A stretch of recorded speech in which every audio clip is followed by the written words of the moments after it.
Okay, like we live in a country where you're never gonna die of thirst, at least not around here. You can go into pretty much any restaurant. You could be like, hey, please, I'm really thirsty. I don't have any money. Can I just have a cup of water?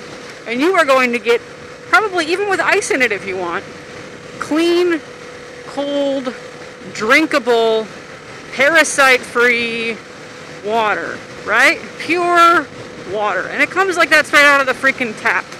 Totally drinkable. You're not going to get little amoebas or brain parasites or typhoid or something. You're just going to like have to pee later. That's about the worst that's going to happen to you, is depending on how much you drink, 20 minutes to an hour later, you're going to have to pee. That's it. And guess what? Totally got running water, indoor plumbing everywhere, with toilet paper that you can totally flush in the toilet. You don't have to throw it away, and you can sit on the toilet. You don't have to squat. You can just sit there like a lazy American like you are. What's up, buddy? Hi!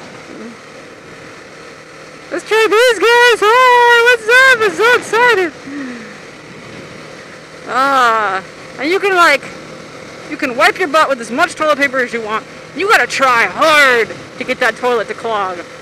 And the back of the toilet's gonna fill with drinkable water that's gonna then flush your pee away. That's drinkable water. It's all potable, as they say. It's water everywhere. Everywhere there's water. Clean water. And right now, we have no hot water at my house. And I laughed because I thought about how people would complain, I can't take a hot shower. I'm like, it's 95 Fahrenheit outside. Why would you want to take a hot shower? It's like 3 degrees below body temperature, first of all. Second of all, it's like first world problems. I have this endless supply of clean, drinkable water to bathe in, but it's the wrong temperature. So I thought it was funny that this whole thing happened like right around the time this ice bucket challenge thing took off. And we've got no hot water, so it's like, man, I do the ice bucket challenge every freaking day I take a shower.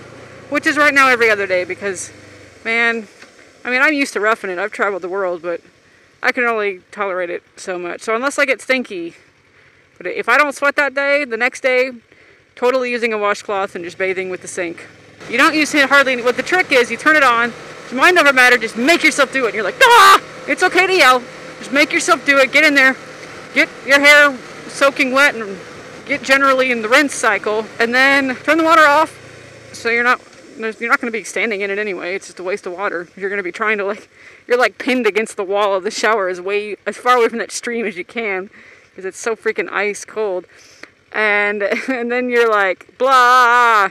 Then you soap up real quick and soap your hair. You put the shampoo in and you put a little bath spooshy thing and then you get all soaked up. Oh, that was second gear. I was like, wow, takeoffs really sucks. And I was like, oh, that is not the correct gear. And then you rinse off and you're done. So you turn the water back on and rinse off and then you're like, and you get out and you're like, wow, I am so wide awake right now. It's great. But in Australia, they don't have cold water from the tap.